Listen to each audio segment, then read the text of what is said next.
Register में लिखेंगे example 2।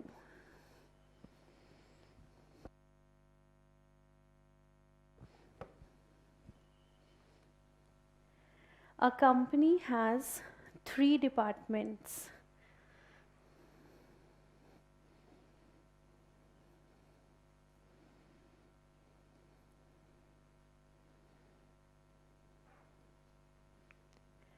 A company has 3 departments and submits the following information.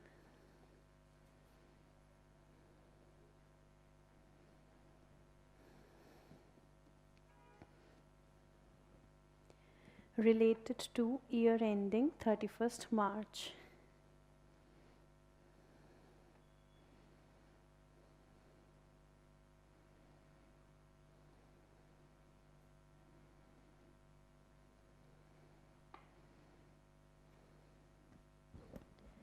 अब कुछ इन्फॉर्मेशन हमारे पास है,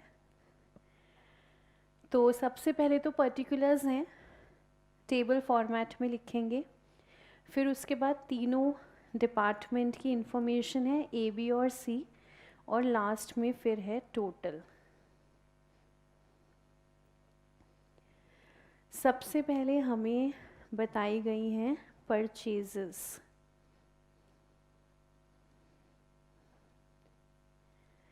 और कहानी में ट्विस्ट ये है कि इस बार वो आपको बता रहे हैं परचेजेस की यूनिट्स।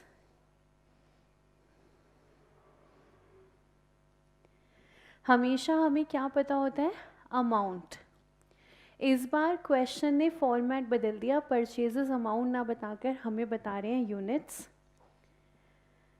ए की यूनिट्स हैं 6000, बी की यूनिट्स हैं 12000, सी की हैं 14400।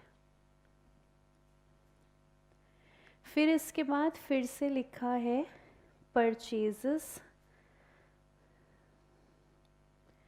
और टोटल कॉलम में लिखा है अमाउंट 6 लाख।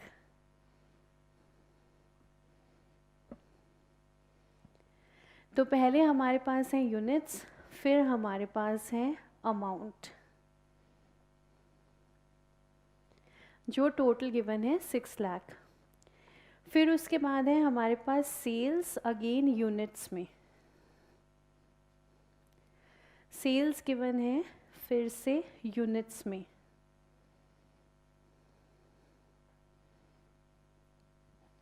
सेल्स की यूनिट्स हैं department A 6120, department B 11520, department C 14976।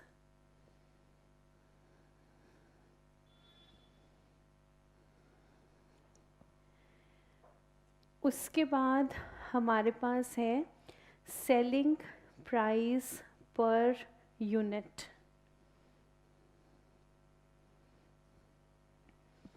Selling price per unit 40, 45, 50।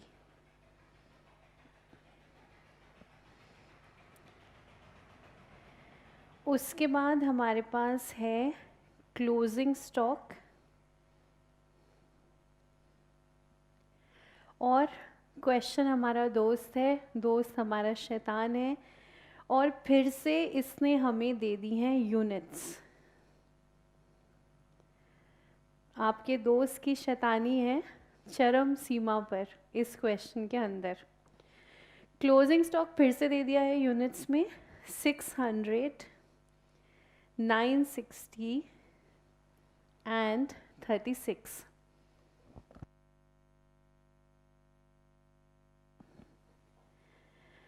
और उसके बाद कह रहे हैं you are required to prepare.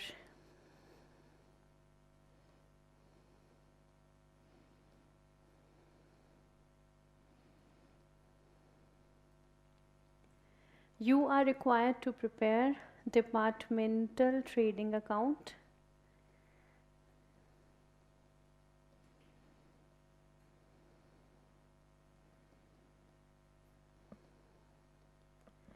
P&L की तो कोई इन्फॉर्मेशन है नहीं, तो ट्रेडिंग बनाना है।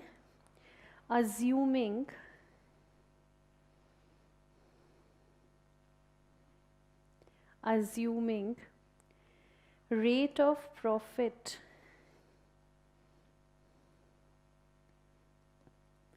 on sales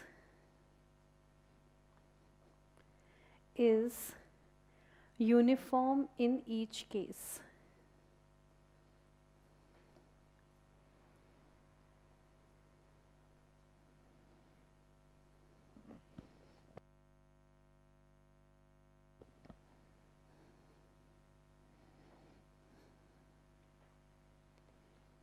तो देखो आपके शैतान दोस्त ने किस प्रकार की इन्फॉर्मेशन दी है, लेकिन इन्फॉर्मेशन फिर भी काफ़ी है। परचेजेस हैं, सेल्स है, क्लोजिंग स्टॉक है। तो देखो इसके अलावा ट्रेडिंग के अंदर डायरेक्ट एक्सपेंस आएगा। डायरेक्ट एक्सपेंस तो नहीं है, जब गिवन नहीं है इसका मतलब डायरेक्ट एक्सपेंस नहीं है। उसके अलावा और कुछ आता है ट्रेडिंग अकाउंट में? यहाँ पर हमारे पास परचेजेस हैं, सेल्स हैं, क्लोजिंग स्टॉक है। डायरेक्ट एक्सपेंस अगर नहीं है तो फिर नहीं है कोई खर्चा। डायरेक्ट एक्सपेंस को हम खुद से कभी प्रिज्यूम नहीं कर सकते। तो डायरेक्ट एक्सपेंस नहीं दिया, इसका मतलब कोई डायरेक्ट एक्सपेंस नहीं है। इसके अलावा और कुछ है जो ट्रेडिंग अकाउंट में आना है? कुछ और आता है ट्रेडिंग अकाउंट में? जो चीज़ें यहाँ पर हैं इनके अलावा कुछ और आएगा? हाँ जी, ओपनिंग स्टॉक आएगा।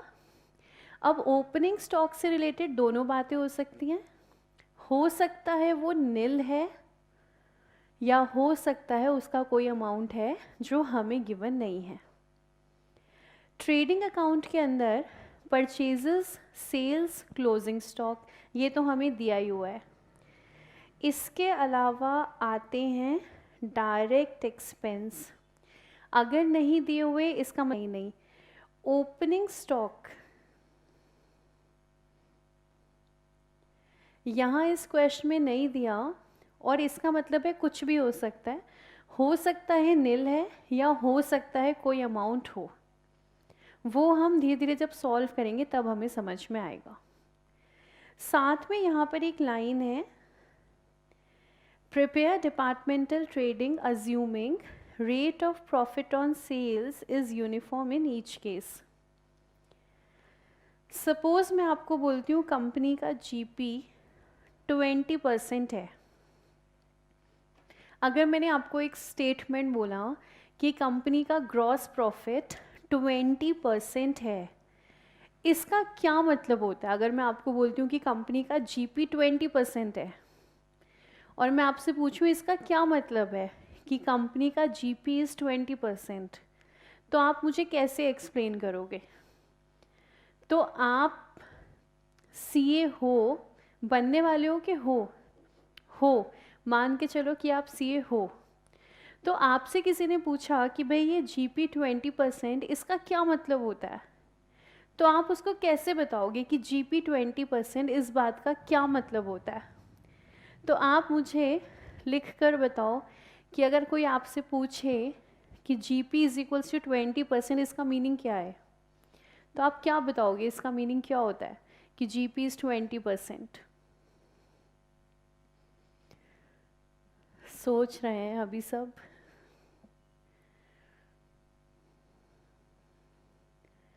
तो वंश ने लिखा कि प्रॉफिट ऑन सेल, इसका मतलब होता है सेल पर प्रॉफिट है 20%। आयुष ने लिखा जितनी सेल्स करी उसका 20% प्रॉफिट है। प्रेरणा ने लिखा 1/5 ऑन सेल मतलब 1/4 ऑन कॉस्ट। तो प्रेरणा अगर ऐसे समझाएंगे ना तो मैं बोलूँगी अरे अरे अरे भाई इसका क्या मतलब हुआ, 1/5 1/4 है ना। तो आंसर ऐसा नहीं देना जिससे और क्वेश्चन बन जाए, सिर्फ इतना कि ये 20% का मतलब क्या हुआ। तो प्रेरणा मुझे आप फिर से आंसर दो, क्या मतलब हुआ? सूजल कह रहे हैं operating profit on sale. Sujal आपके आंसर पे मेरा फिर से सवाल उठेगा कि ये ऑपरेटिंग प्रॉफिट क्या होता है। किसी को समझाओ तो ऐसे समझाओ कि बात समझ में आए कि भाई जीपी इज़ 20%, इसका क्या मतलब हुआ।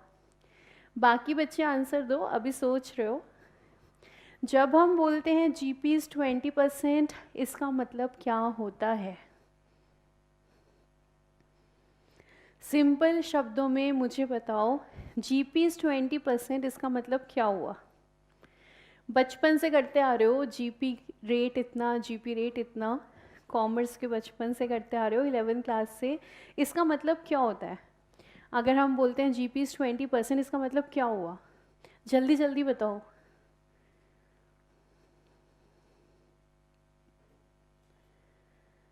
ओके, एक और आंसर आ गया कि इसका मतलब प्रॉफिट ऑन सेल जो है वो 20% है।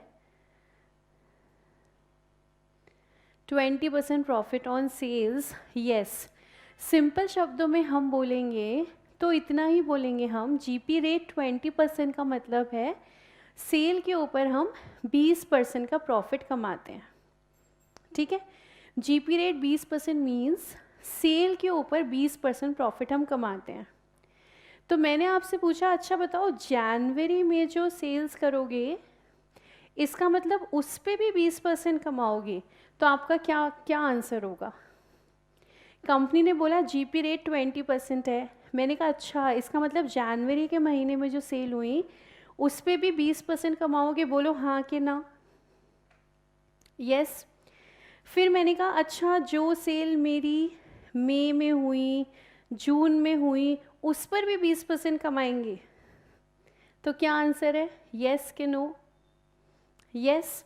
मैंने कहा अच्छा जो सेल मेरी नवंबर में हुई उस पे भी 20% कमाएंगे, मतलब यस या नो। यस। इसका मतलब भाई जब हमने बोल दिया जीपी रेट इज़ 20%, तो मतलब हम जब भी सेल करते हैं हम कितना कमाते हैं, 20%। चाहे सेल आप जनवरी में करो, चाहे अक्टूबर में करो, चाहे मई में करो, चाहे मार्च में करो, कभी भी करो, किसी भी सीज़न में करो, हमने कहा हमारा जीपी 20% ही रहेगा हमेशा। तो यहाँ पर ये जो लाइन लिखी है ना, assuming rate of profit on sales is uniform in each case, अगर ये लाइन नहीं भी लिखी होती तो भी हम हमेशा यही मानते हैं कि जीपी रेट जो हमारा है that is uniform in each case. Uniform in each case का मतलब है जनवरी में सेल करोगे तो भी 20%, अप्रैल में सेल करोगे तो भी 20%, जुलाई में सेल करोगे तो भी 20%। तो ये लाइन लिखी हो या ना लिखी हो, जीपी 20% का मतलब है जब भी हम सेल करते हैं कितना कमाते हैं, 20%। तो ये लाइन बस इतना ही कह रही है कि आपका जो भी जीपी रेट होगा, जो उन्होंने तो हमें दिया नहीं, हम खुद ही निकालेंगे, तो कह रहे हैं आपका जो भी जीपी रेट होगा वो कैसा होगा, यूनिफॉर्म होगा। नहीं भी लिखते तो भी हम क्या बोलते, जीपी रेट इज़ यूनिफॉर्म। अब हमें बनाना है डिपार्टमेंटल ट्रेडिंग। तो देखो कुछ समझ में आ रहा है कि कैसे शुरू करें। क्या हम ट्रेडिंग अकाउंट के अंदर यूनिट्स लिख सकते हैं, नहीं। ट्रेडिंग अकाउंट के अंदर हमें क्या लिखना है, हमें अमाउंट लिखना है, यूनिट्स नहीं लिख सकते हम। तो क्या कुछ समझ में आ रहा है कहाँ से स्टार्ट करें। ट्रेडिंग अकाउंट बनाएं तो सबसे पहला अमाउंट कौन सा लिखें, कैसे स्टार्ट करें।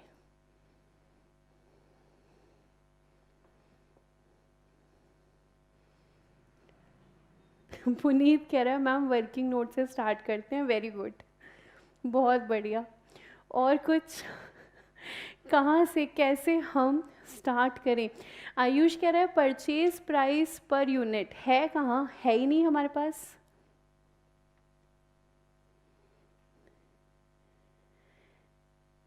प्रेरणा कह रही है ओपनिंग स्टॉक यूनिट्स निकाल लो, फिर से यूनिट, यूनिट से हमें अमाउंट पे जाना है।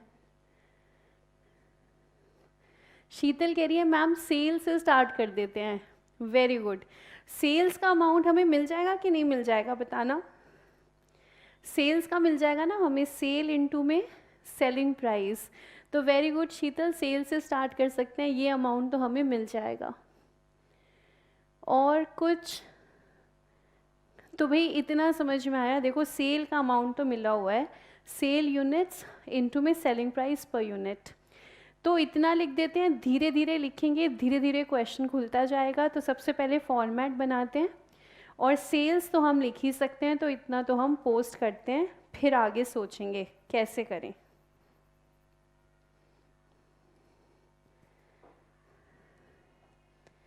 तो फॉर्मेट बनाएं, 3 डिपार्टमेंट है हमारे पास, तो इस बार कॉलम हमारे कितने बनेंगे? 8। अच्छा, लास्ट टाइम जो वो डाउट आ रहा था कि भाई 8 कॉलम एक पेज पर नहीं बन पाएंगे, तो अब बन पाएंगे या नहीं बन पाएंगे? तो देखो मेरे पास तो जितने आंसर्स आए थे 4 स्टूडेंट के, सब ने बनाया था, इसका मतलब हम बना सकते हैं। तो आराम से बनाते हैं हम 8 कॉलम्स। हमारी कंपनी का नाम कुछ नहीं है, तो in the books of company.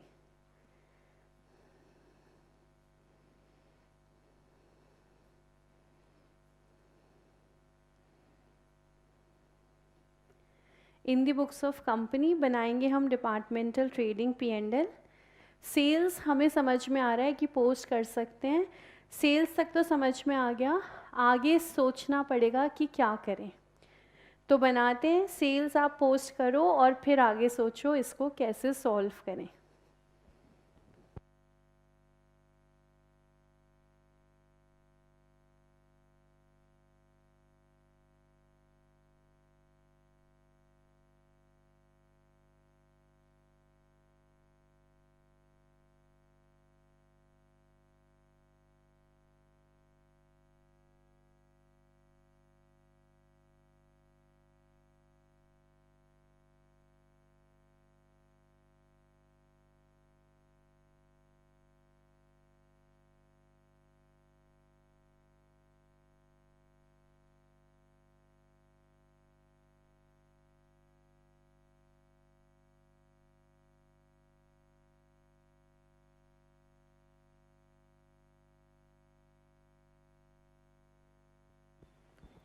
Format बना लेते हैं और फिर वर्किंग नोट्स भी हेडिंग डाल देंगे, क्योंकि वर्किंग नोट्स के बिना तो हम सॉल्व नहीं कर पाएंगे question.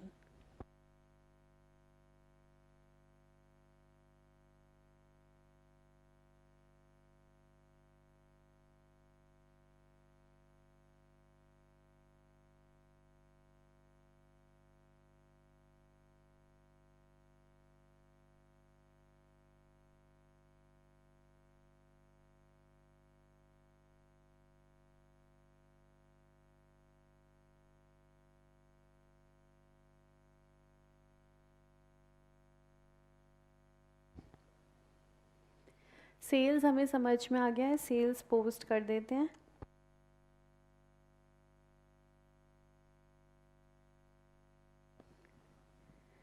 Units multiplied by price.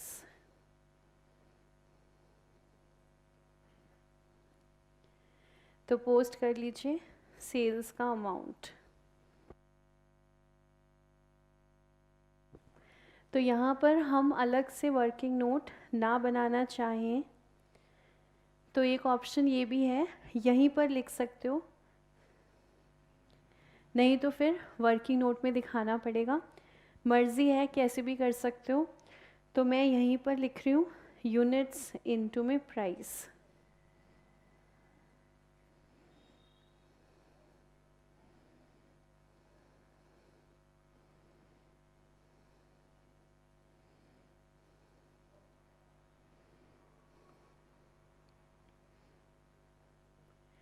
तो सेल्स का अमाउंट पोस्ट कर दीजिए और फिर सोचिए कि आगे कैसे बढ़ा जाए।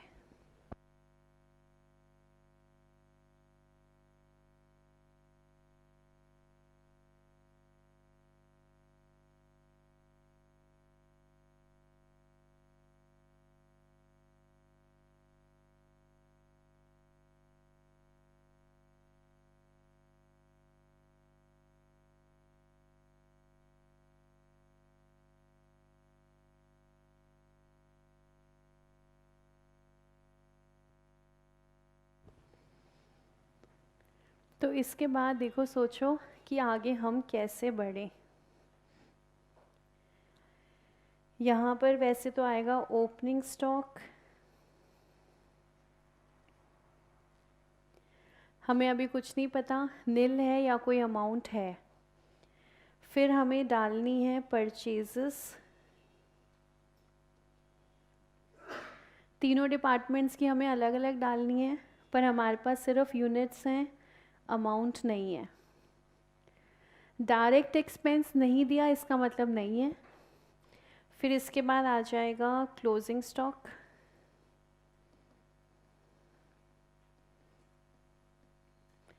अमाउंट डालना है, हमारे पास है यूनिट्स, और हम इसमें डालेंगे ग्रॉस प्रॉफिट, वो भी कुछ अभी हमारे पास कोई अमाउंट नहीं है। तो अब सोचो कि कैसे आगे बढ़ा जाए।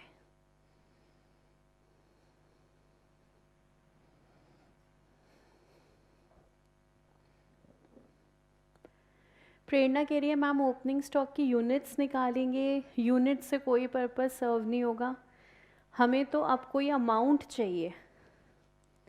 अमाउंट तक हम कैसे जाएं? कोई ना कोई अब अमाउंट चाहिए, यूनिट्स मोस्टली हैं हमारे पास। अब सोचना आपको ये है कि अगला अमाउंट कैसे निकालें। इस क्वेश्चन को वैसे डिपार्टमेंटल अकाउंट्स की जगह इसको अकाउंटिंग पजल समझा जा सकता है। डिपार्टमेंटल की जगह इसमें ज़्यादातर ये है कि आपको ये देखना है कि कॉम्बिनेशन क्या बनाएं। जहाँ हर चीज़ यूनिट्स में दी हुई है, हम अमाउंट तक कैसे पहुँचें। अमाउंट की अगर हम बात करें तो मेरे पास एक तो सेल्स आ गई हैं, दूसरा मेरे पास जो अमाउंट आ रहा है वो परचेज़ का टोटल अमाउंट है। दो ही अमाउंट है मेरे पास, परचेज़ का और सेल्स का। परचेज़ का तो टोटल है और सेल का सेल की हुई यूनिट्स का है। सेलिंग प्राइस पर यूनिट है मेरे पास, मतलब सेल्स निकाल सकती हूँ, परचेज़ निकाल सकती हूँ। टोटल इंडिविजुअली नहीं पता मुझे, परचेज़ टोटल मेरे पास 6 लाख है। अब आगे हम कैसे बढ़ें?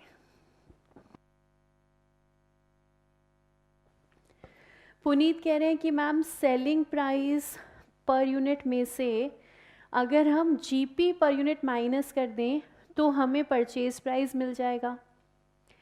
हाँ मिल तो जाएगा, लेकिन निकाले कैसे? तो देखो पुनीत ने कहा कि मैम देखो selling price per unit given है, इसमें से अगर हम माइनस कर दें ग्रॉस प्रॉफिट पर यूनिट तो हमें क्या मिल जाएगा? हमें मिल जाएगा परचेज प्राइस पर यूनिट।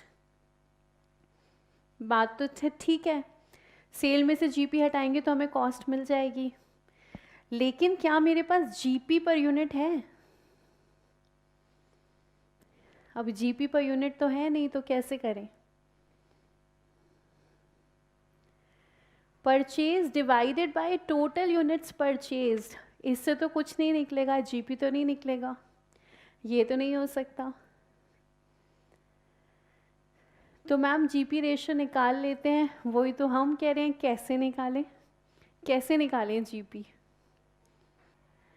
तो हमें ये सोचना है कि भाई हम जीपी तक कैसे पहुँचें। तो चलो बनाते हैं अपना वर्किंग नोट, धीरे धीरे लिखते हैं, जो अमाउंट अवेलेबल है देखते हैं हम सॉल्व कर पाएंगे कि नहीं।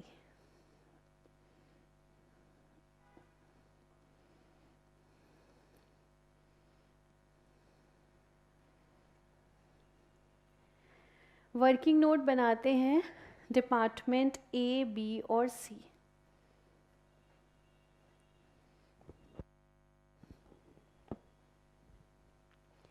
इस वर्किंग नोट में देखो सबसे पहले मैं लिख रही हूँ सेलिंग प्राइस पर यूनिट, ये तो हमें पता है हर डिपार्टमेंट का।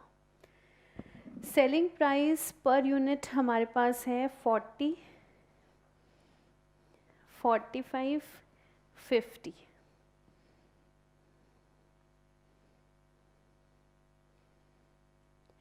उसके बाद मैं लिख रही हूँ purchases, total purchases, purchases department A की हैं 6000, डिपार्टमेंट बी की हैं 12000, डिपार्टमेंट सी की हैं 14400।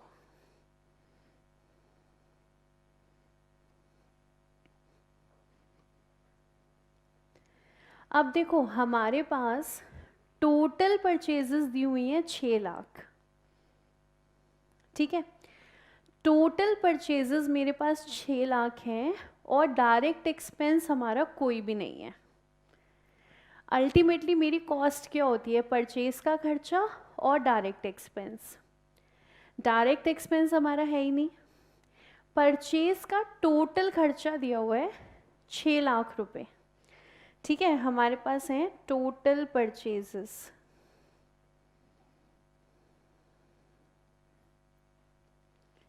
टोटल परचेजेस हैं 6 लाख।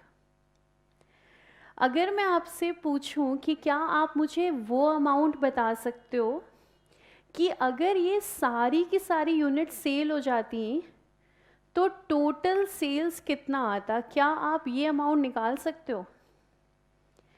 मेरे पास जितनी यूनिट्स हैं उनका टोटल परचेज का खर्चा 6 लाख है। अब मैंने कहा सपोज अगर ऐसा होता कि ये सारी यूनिट बिक गई, 6000 मैंने सारी बेच दी, 12000 सारी बेच दी, 14400 सारी बेच दी, तो क्या आप मुझे बता सकते हो टोटल सेल्स फिर हमारी कितनी आती? तो वो तो हम निकाल सकते हैं। कैसे निकालेंगे? Selling price per unit multiplied by purchases. तो मैंने कहा भाई सपोज अगर मेरी ये यूनिट सेल हो जाती तो टोटल सेल्स कितने का होता, तो निकाल कर देखते हैं। टोटल सेल्स परचेजेस इनटू में सेलिंग प्राइस पर यूनिट। अगर हम ये सारी यूनिट बेच देते तो ये सारी की सारी यूनिट कितने में बिकती? तो कैलकुलेट करके देखना टोटल अमाउंट कितना आ रहा है, आराम से कैलकुलेट करके देखो। 15 लाख आप बता रहे हो, वंश भी 15 लाख ही बता रहे हैं। देखिए चेक कीजिए क्या 15 लाख आ रहा है?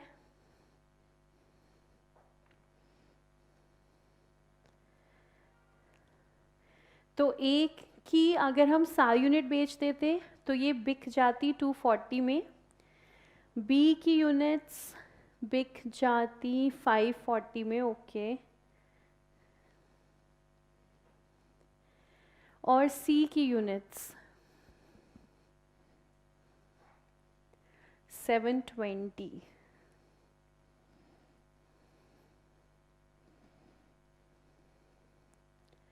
तो टोटल अगर मैं ये सारा सामान बेच देती तो ये बिक जाता 15 लाख में, ठीक है। तो क्या मैं कह सकती हूँ अगर मैंने सारा सामान बेच दिया होता तो मेरा प्रॉफिट,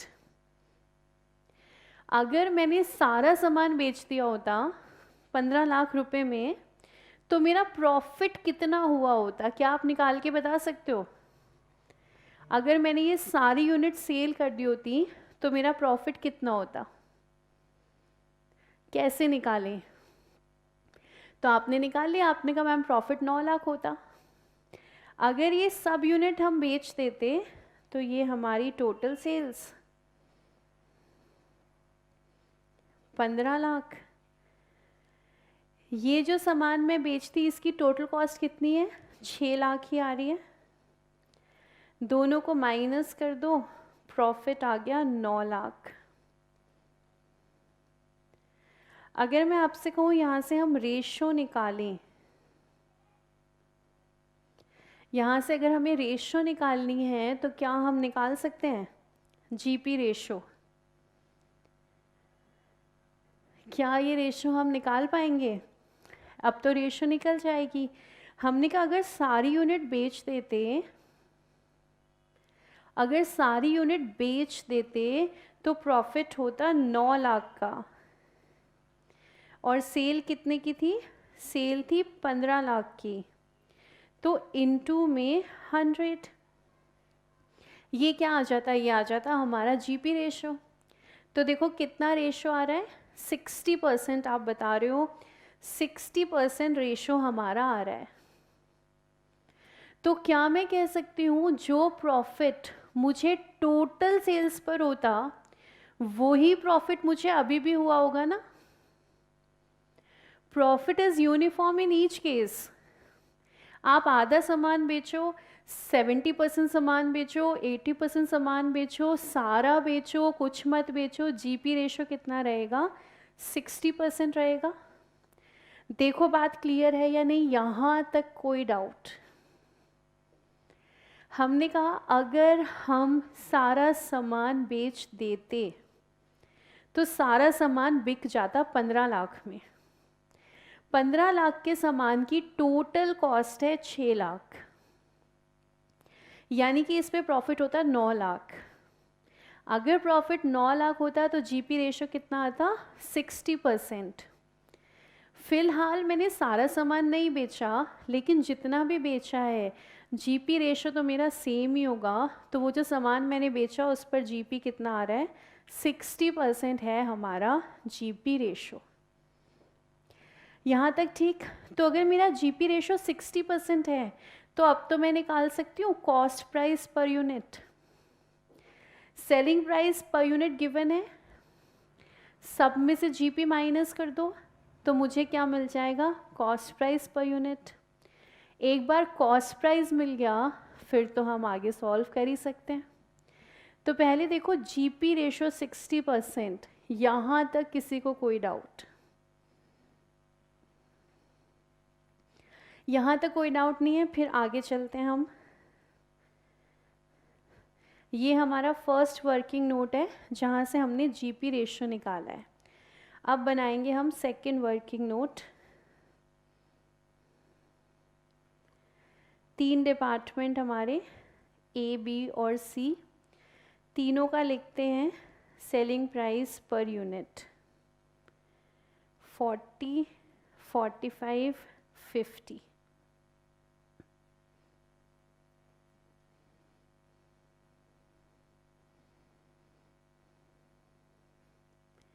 तीनों के लिए माइनस कर देते हैं प्रॉफिट।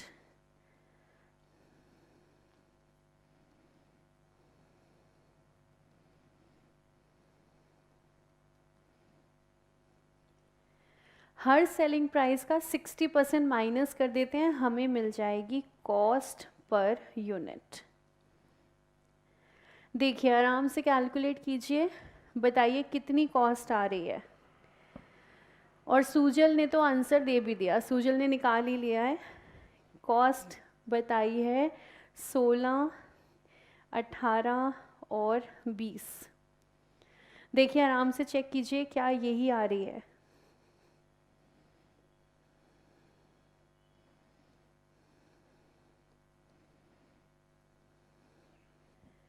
तो कॉस्ट चेक कीजिए आराम से।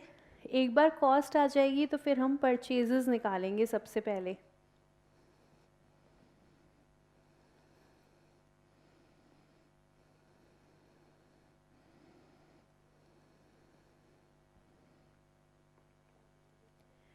परचेजेस की यूनिट्स दी हुई हैं, कॉस्ट से मल्टीप्लाई करेंगे तो हमें मिल जाएंगे परचेजेस।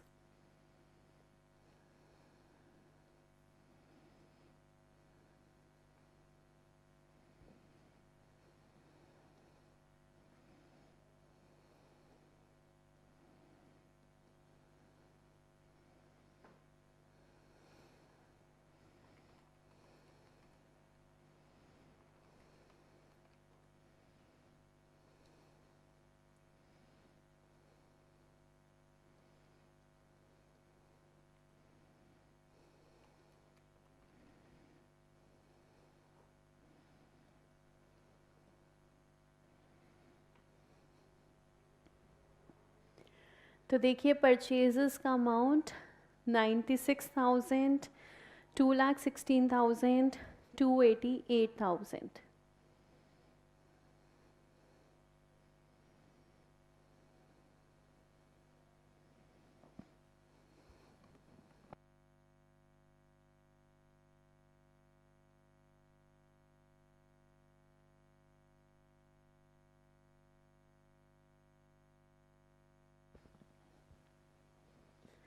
फिर देखो अगर परचेजेस निकाल लिए तो अब मैं क्लोजिंग स्टॉक का अमाउंट भी निकाल सकती हूँ।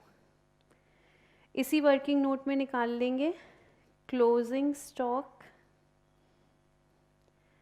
यूनिट्स हमारे पास गिवन है, हमें निकालना है अमाउंट।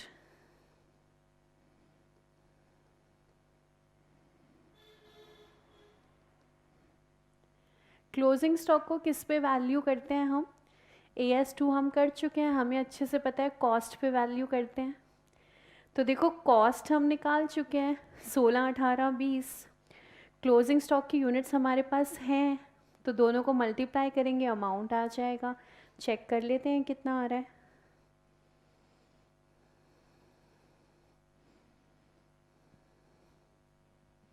अमाउंट निकालेंगे 600 इंटू 16, 960 इंटू 18, 36 इंटू 20।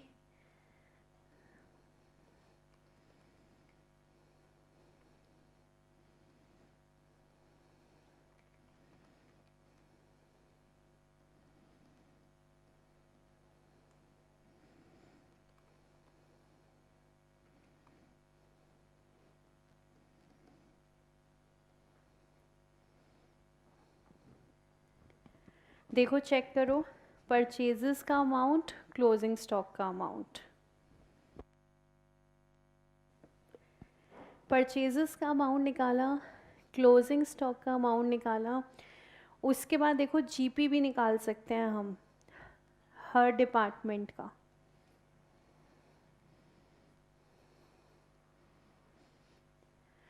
हमारे पास सेल्स हैं सारे डिपार्टमेंट की, हमने अभी निकाली थी।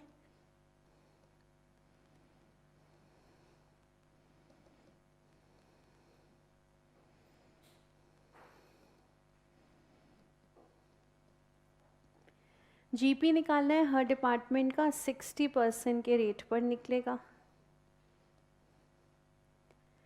ये भी हम खुद ही निकाल सकते हैं।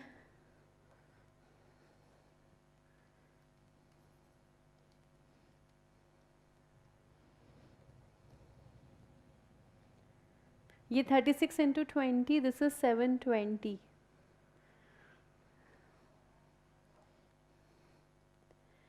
फिर निकाल लेते हैं जीपी 60% के रेट से।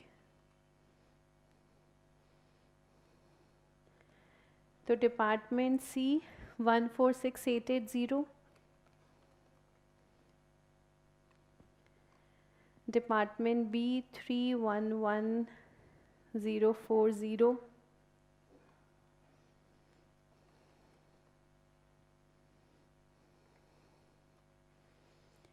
Department C 449280।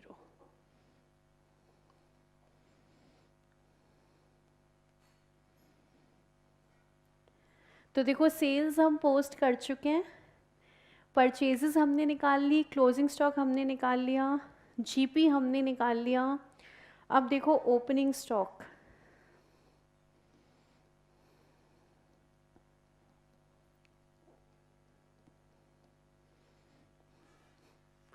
प्रेरणा आपने इनिशियली इसी से स्टार्ट करना चाह रहे थे, ओपनिंग स्टॉक की यूनिट्स, तो आपने तो निकाल रखी होंगी। आप मुझे बता दो ओपनिंग स्टॉक की यूनिट्स कितनी कितनी आ रही हैं,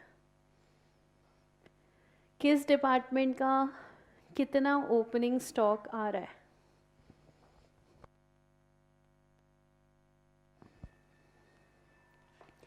सात 720, 480, 612। देखिए प्लीज़ चेक कीजिएगा क्लोजिंग स्टॉक की यूनिट्स। अच्छा कैसे निकाली आपने ये भी बता दो, 720 कैसे निकाला? शीतल ने भी निकाल लिया है ओपनिंग स्टॉक की यूनिट्स, तो कैसे निकाला आपने 720?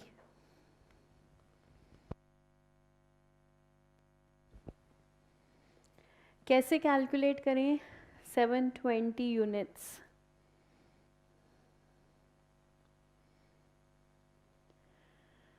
तो प्रेरणा कह रही है फर्स्ट का बता रही हैं 6120 सेल्स प्लस किया हमने क्लोजिंग स्टॉक 600 माइनस किया हमने परचेजेस। Absolutely correct. भारती ने भी यही लिखा था। कैसे निकालेंगे? बिल्कुल इसी तरीके से निकालेंगे हम। हमारे पास जो सेल्स हो गई यूनिट्स, जो हमारे पास बच गई, माइनस कर देंगे जो हमने खरीदा था। तो जो यूनिट हमने बेच दी, जो यूनिट बच गई, वो हो गई टोटल यूनिट्स। टोटल यूनिट्स में से जो परचेजेस थी वो हमने माइनस कर दिया, तो जो बैलेंस है वो है ओपनिंग स्टॉक। अब ओपनिंग स्टॉक का अमाउंट निकाल लेते हैं।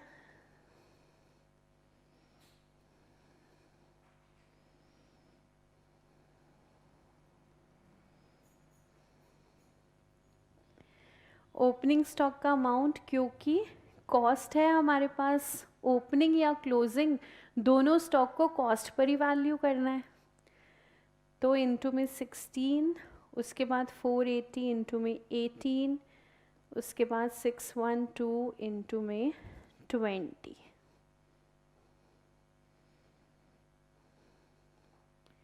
देखो आराम से सॉल्व करते करते हमने इतना सॉल्व कर लिया कि हमने सारे अमाउंट्स निकाल दिए। बैलेंसिंग फिगर की जगह हमने छोड़ी ही नहीं। नहीं तो आप चाहो तो इसमें से कोई भी एक अमाउंट बैलेंसिंग फिगर भी निकाल सकते हो। 4 अमाउंट्स आपने निकाल लिए तो लास्ट वाला बैलेंसिंग फिगर आएगा, लेकिन हमने तो यहाँ पे पूरा ही सॉल्व कर डाला, कोई बैलेंसिंग फिगर नहीं है। हमें सिर्फ ये देखना है कि अकाउंट के अंदर सब कुछ पोस्ट कर देंगे तो उसके बाद ट्रेडिंग अकाउंट की दोनों साइड टैली हो जानी चाहिए, क्योंकि हमने सारे अमाउंट्स निकाल लिए हैं। अब जब पोस्ट करेंगे तो दोनों साइड्स हमारी टैली होनी चाहिए। अदरवाइज़ किसी एक को बैलेंसिंग फिगर भी निकाल सकते थे हम, पर सारे अमाउंट्स हमारे डायरेक्टली निकल गए।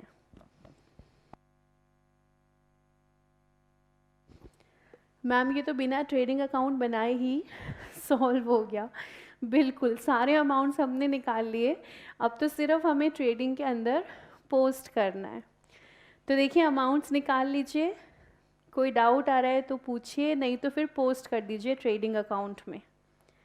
सारे अमाउंट्स हमारे पास रेडी हैं, GP, closing stock, opening stock, purchases.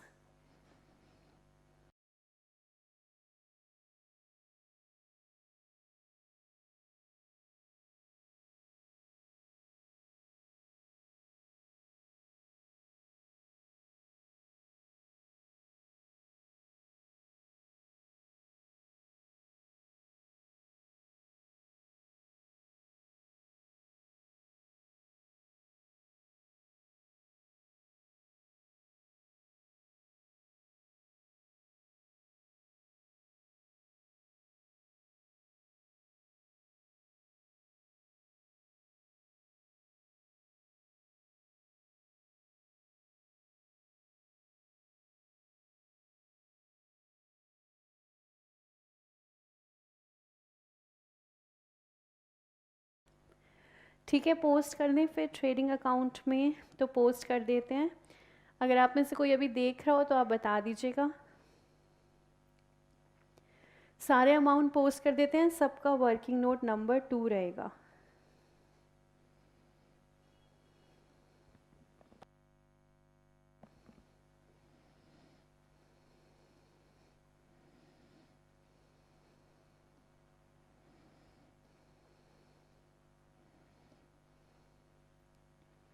सब अमाउंट्स कैलकुलेशन हो गया है, सिर्फ पोस्ट करना बाकी है।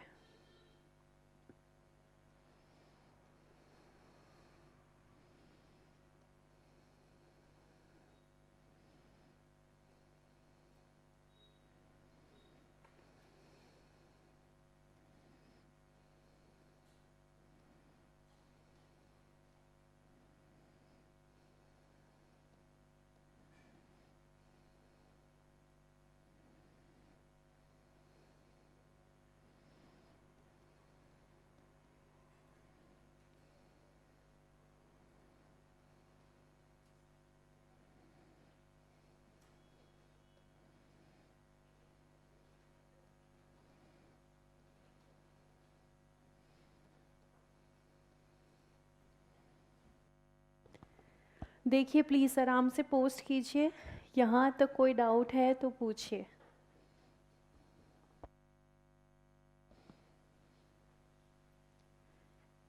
और सारा कुछ पोस्ट करने के बाद फिर टोटल करेंगे। इस बार देखना ये है कि ये टोटल मैच होता है या नहीं, ये टोटल मैच होना चाहिए। तो आराम से देखिए क्या ये टोटल मैच हो रहा है या नहीं।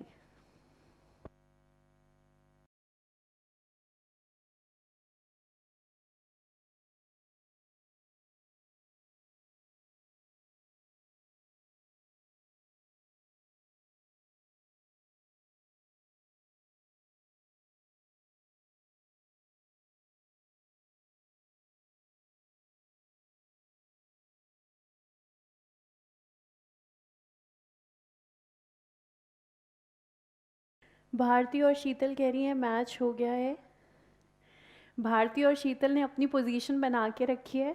सारी फेस टू फेस क्लासेस में सबसे पहले यही आंसर निकालती थी, जूम में भी इन्होंने ही निकाला है। फर्स्ट पोजीशन इनकी बरकरार है, भारती और शीतल।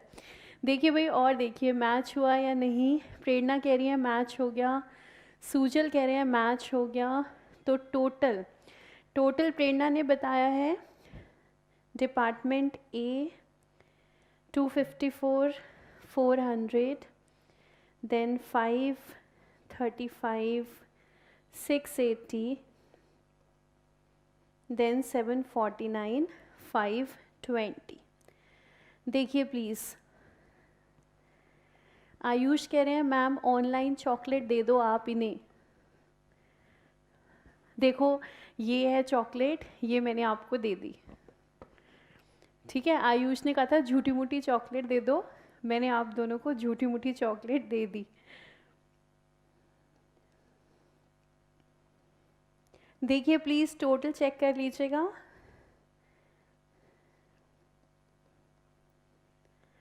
सभी देख लीजिए, क्वेश्चन कंप्लीट कीजिए, कोई डाउट है तो पूछ लीजिए।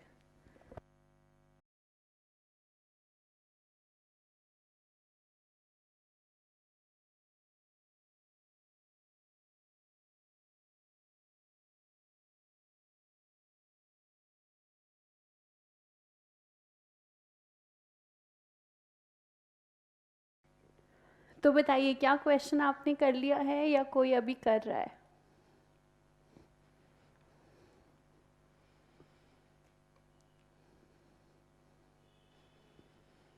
फेस टू फेस क्लास में तो मैं चेहरा पढ़ती थी आपका, अब तो आपको मुझे बताना पड़ेगा कि आपने क्वेश्चन कर लिया है या किसी का कुछ पेंडिंग है। डन डन डन डन कर लिया है मैम, कंप्लीट हो चुका है। ओके, ऑलमोस्ट सभी ने आंसर दे दिया है। तो ठीक है, फिर ये क्वेश्चन हमारा कंप्लीट है। Thank you so much and keep smiling.